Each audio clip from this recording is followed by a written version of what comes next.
Oke, hari ini kita bakal jalan-jalan ke masa lalu nih buat ngebongkar fondasi dari pendidikan yang kita kenal sekarang. Kita bakal lihat gimana sih peradaban kuno itu ngerancang sistem buat ngebentuk cara kita berpikir, jadi warga negara yang baik, bahkan ngebentuk jiwa kita.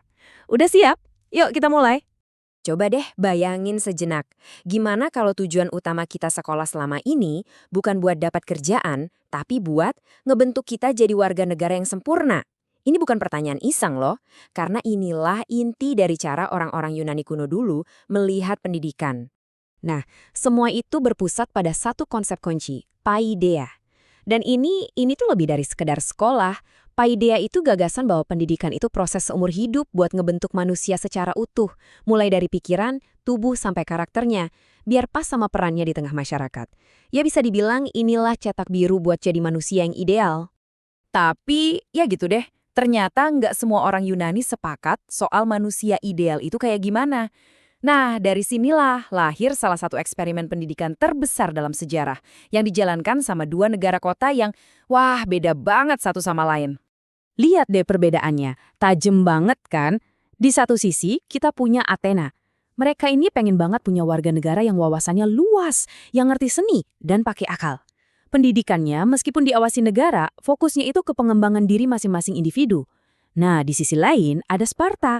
Buat mereka, pendidikan cuma punya satu tujuan, nyetak prajurit yang sempurna buat negara. Semuanya, benar-benar semuanya, dirancang buat nanamin disiplin dan kepatuhan total. Jadi intinya tuh gini, Athena mendidik buat menciptakan pemikir, sementara Sparta mendidik buat menciptakan prajurit. Buat orang Athena, pendidikan itu soal memperkaya jiwa. Tapi buat orang Sparta, pendidikan itu soal memperkuat negara. Benar-benar dua jalan yang beda banget, padahal lahir dari pertanyaan yang sama. Sebenarnya pendidikan itu buat apa sih? Nah, pas Athena sama Sparta lagi sibuk berdebat soal tujuan pendidikan, ternyata ada revolusi baru yang lagi muncul di jalan-jalan Athena. Sebuah revolusi yang bakal ngubah total cara kita belajar selamanya. Dan tokoh utamanya adalah Socrates. Dia ini percaya kalau pengetahuan sejati itu nggak bisa dicocokin gitu aja sama guru. Justru sebaliknya, pengetahuan itu harus lahir dari dalam diri si murid sendiri. Dia benar-benar menantang gagasan kalau pendidikan itu cuma sekedar ngisi gelas yang kosong.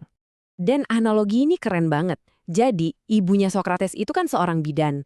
Nah, dia ngelihat pekerjaannya tuh mirip-mirip. Dia bilang dia bukan pemberi pengetahuan, tapi dia ini bidan intelektual. Tugasnya ngebantuin orang lain, ngelahirin ide dan kebenaran mereka sendiri lewat pertanyaan-pertanyaan yang cerdas. Wah, ini pergeseran pemikiran yang benar-benar kuat banget. Metodenya ini, yang sekarang kita kenal sebagai metode Socrates, sebenarnya simple tapi dalam banget. Pertama, tantang semua yang kamu pikir kamu udah tahu. Kedua, gali sebuah ide lewat dialog, lewat tanya jawab, bukan cuma dengerin ceramah. Dan yang paling penting, lewat proses ini, kamu nggak dikasih tahu jawabannya, tapi kamu nemuin sendiri jawabannya. Nah, inilah cikal bakal dari apa yang kita sebut berpikir kritis. Tapi, di balik semua cita-cita keren tentang pemikir yang harmonis dan menemukan kebenaran ini, ada sisi gelapnya. Ada sebuah kenyataan yang kurang enak didengar. Ternyata dunia pendidikan yang kelihatannya hebat ini nggak terbuka buat semua orang. Kutipan ini kayaknya udah ngejelasin semuanya ya. Buat sebagian besar perempuan di Yunani kuno, pendidikan itu bukan buat pencerahan diri.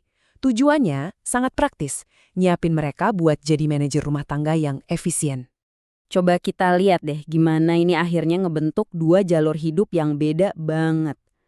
Anak laki-laki belajar filsafat, olahraga, buat siap-siap jadi warga negara di ruang publik. Sementara itu, anak perempuan belajar musik, menari, menenun, semua itu skill buat ngurus urusan rumah tangga. Bener-bener dua dunia yang terpisah, dan itu udah ditentuin sejak mereka lahir. Dan ini mungkin fakta yang paling bikin kaget. Di Athena, nyebutin nama perempuan yang terhormat di depan umum, mau itu buat muji atau ngekritik, dianggap sangat gak sopan. Mereka itu diharapkan buat hidup di belakang layar, gak kelihatan dan gak kedengeran di ruang publik. Ini nunjukin betapa totalnya mereka disingkirkan dari kehidupan masyarakat. Tapi, ide-ide Yunani ini nggak hilang gitu aja loh. Justru sebaliknya, ide-ide ini diwarisin dan dirombak sama kekuatan baru yang lagi naik daun. Sebuah peradaban yang jauh lebih mentingin kepraktisan daripada idealisme murni. Jadi gini, Orang-orang Romawi itu kagum banget sama filsafat dan seninya Yunani. Tapi kan mereka ini juga para insinyur, jenderal, dan administrator yang jago. Jadi mereka ngelihat sistem pendidikan Yunani terus mikir, oke, ini keren. Sekarang gimana caranya kita bisa pakai ini buat ngejalanin sebuah kekaisaran? Nah, jadilah mereka ngambil fondasi dari Yunani, terus dikasih sentuhan Romawi yang praktis. Fokusnya geser nih, dari filsafat yang abstrak ke skill yang bener-bener nyata. Kayak retorika, biar pinter ngomong buat meyakinkan senat, dan hukum, buat ngatur provinsi-provinsi mereka yang luas. Tujuannya bukan lagi buat nyiptain manusia yang sempurna, tapi buat nyetak warga negara yang berguna, yang bisa ngejaga mesin kekaisaran ini tetap jalan. Jadi, kalau kita rangkum perjalanannya, keren banget ya. Mulai dari perdebatan antara Athena dan Sparta, terus ada revolusi cara berpikir dari Socrates, sampai akhirnya diadaptasi secara praktis sama Roma. Nah, warisan gabungan inilah campuran antara pemikiran kritis Yunani dan penerapan praktis Romawi yang akhirnya jadi cikal bakal universitas pertama di Eropa dan ngebentuk dunia pendidikan yang kita kenal sampai sekarang. Dan ini semua membawa kita balik lagi ke pertanyaan di awal tadi, tapi sekarang dengan wawasan yang baru. Yunani dan Roma itu udah meletakkan fondasi perdebatan yang sebenarnya masih relevan banget sampai sekarang. Tujuan pendidikan itu apa sih? Buat menumbuhkan pemikiran kritis, buat nyiapin tenaga kerja, atau buat ngebentuk warga negara yang baik.